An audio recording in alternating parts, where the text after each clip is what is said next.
Hi, this is Brian with WTI. And if you have a goal to stay hydrated or at least drink 2 liters of water per day, I'm going to show you how this bad boy can be your bad boy too.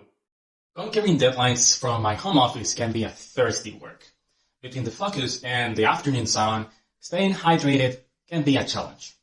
That's where this awesome Lock and Lock bottle comes in. The best part is that this bad boy holds a whopping 2.1 liters. It's the perfect size.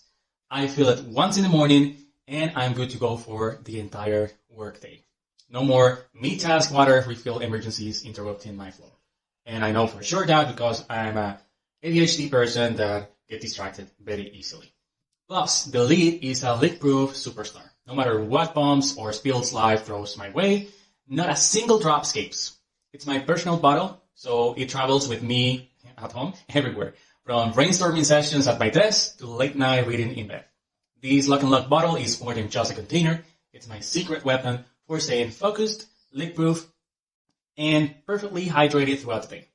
It even helps me track my water intake.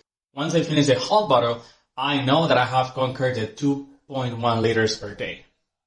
So these were just a few reasons why I love this water bottle and how it has helped me to keep my water drinking goals. But that's my point of view.